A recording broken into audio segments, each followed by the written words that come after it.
رہتے ہیں، ان کی بقا زندہ رہتی ہے، اس لیے کہ خدا ان کا ذاکر ہوتا ہے، خدا باقی رہتا ہے، اور ولیوں کے جذبے ہر جگہ ہوتے ہیں۔ سبحان اللہ۔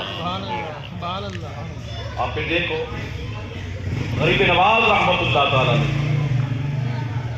آپ کے دور کے اندر ایک تالاب تھا، انا ساگر تالاب، تو پتھروی راج نے اس دریا پر پہرا بٹھا دیا کہ یہاں سے کوئی مسلمان پانی نہیں پیے گا۔ خواجہ صاحب نے اپنے مرید کو بھیجا، برتن لے جاؤ اور اس دریا سے، اس تالاب سے پانی لے کر آؤ۔ جب آپ کا مرید گیا تو سپاہی پیرے پر کھڑے تھے، کہتے چلے جاؤ پانی نہیں ملے گا۔ مرید واپس لوٹ آئے، آگے کہتا ہے یا حضرت انہوں نے تالاب پر پہرا بٹھا دیا اور پانی نہیں لینے دیتے۔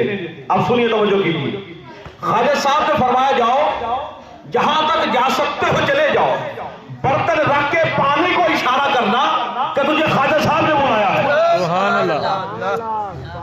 سبحان اللہ، سبحان اللہ۔ برتن رکھ کے کہنا تجھے خواجہ صاحب نے بلایا ہے، مرید اشارہ کرتا ہے، تالاب کا سارا پانی برتن میں آ جاتا ہے۔ سبحان اللہ، سبحان اللہ۔ اب آپ کو یہاں ایک اور نقطہ بھی بتاؤں، کسی کے ذہن میں یہ بات بھی آئی ہوگی، یہ حسن سنجری جو ہے جن کو غریب نواز کہا جاتا ہے، یہ ہے کون؟ یہ امام حسین کے بیٹوں کے بیٹوں کے بیٹوں کے بیٹے حسین کی اولاد ہے۔ لیکن کربلا کے اندر حسین کو پانی نہیں دیا گیا۔ حسین کا بیٹا اس کمال کا مالک ہے کہ اس کا نام لیا جائے تو سارا آنا ساگر تلا برتن میں آ جاتا ہے۔ تو یہ کیا ہے؟ جن کے بیٹوں کے بیٹوں کے بیٹوں کو میں یہ کمال ہے، تو حسین کو پانی وہاں کیوں نہیں دیا گیا؟ تو یاد رکھیے کیا بات ہے، ہندوستان کے اندر غریب نواز دین پھیلانے آئے تھے۔ کیا کرنے آئے تھے؟ دین پھیلانے، بولیے، دین پھیلانے، دین پھیلانے آئے تھے۔ مقابلہ کن سے تھا؟ کافروں سے تھا۔ مقابلہ کن سے تھا؟ کافروں سے تھا، ہندوؤں سے تھا۔ اور حسین کربلا میں دین بچانے آئے تھے۔ مقابلہ کن سے تھا؟ جو نام نہاد مسلمان بھی تھے۔ تو اللہ پاک کی یہ سنت مبارکہ ہے کہ جب کوئی دین پھیلاتا ہے تو انداز اور ہوتا ہے، جب کوئی دین بچاتا ہے تو انداز اور ہوتا ہے۔ تو حسین کربلا میں دین بچانے آئے تھے، غریب نواز ہندوستان میں دین پھیلانے آئے تھے۔ جب دین بچانا ہو تو استقامت دکھائی جاتی ہے، جب دین پھیلانا ہو تو کرامت دکھائی جاتی ہے۔ سبحان اللہ، سبحان اللہ۔ میرے غریب نواز ہندوستان میں دین پھیلانے آئے تھے، پھیلانے کے لیے کرامت چاہیے اور دین بچانے کے لیے استقامت چاہیے۔ حسین نے کربلا میں استقامت دکھائی، حسین کے بیٹے نے ہندوستان میں کرامت دکھائی۔ اور پھر یہ بات نہیں ہم یوں ہی اس کو اس رنگ میں نہیں بیان کرتے، ہم قرآن حدیث کی روشنی میں یہ بیان کرتے ہیں کہ ان لوگوں کو اللہ یہ طاقت دے دیتا ہے، یہ خدا کی ذات کے مظہر بن جاتے ہیں۔ حضور غوث پاک حدیث قدسی بیان کرتے ہیں کہ اللہ ارشاد فرماتا ہے، اے بندو میرے ہو جاؤ، مجھے معبود مان لو، مجھے رب مانو، میرے مصطفیٰ کی اطاعت کرو۔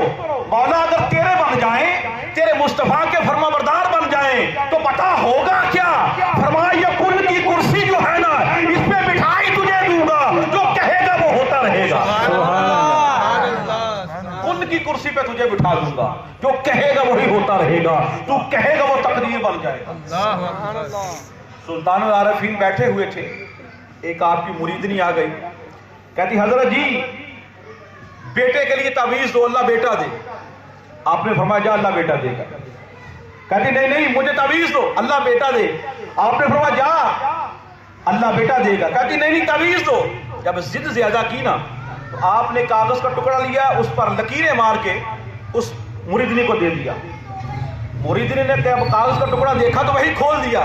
کہتی پیر جی اتنی بھی جال نہیں ہے، پیر جی اتنی بھی جائل نہیں ہے، یہ طویل ہے، یہ تو لکیریں ہیں۔ وجد میں آ گئے، فرمایا بیٹا جو اللہ والوں کی لکیریں ہوتی ہیں وہی خدا کی تقدیریں ہوتی ہیں۔ اللہ اکبر، یا رسول اللہ، یا علی۔ جو لکھ دیتے ہیں وہی تقدیر ہو جاتا ہے۔ پھر حدیث قدسی میں میرے اللہ نے بخاری شریف خود اللہ ارشاد فرماتا ہے کہ میرا بندہ جب میرے میرٹ پہ پورا ہوتا، جب وہ کامل ہو جاتا ہے تو اللہ کہتا ہے میں اتنا قریب کر لیتا ہوں، اتنا قریب کر لیتا ہوں، اس کو اپنا محبوب بنا لیتا ہوں، پھر میں اس کی بصارت بن جاتا ہوں جس سے وہ دیکھتا ہے۔ کہہ دو سبحان اللہ۔ سبحان اللہ۔ بصارت کون بنتا ہے؟ بولیے، اللہ بصارت بن جاتا ہے۔ اللہ کہتا ہے میں اس کی سماعت بن جاتا ہوں جس سے وہ سنتا ہے۔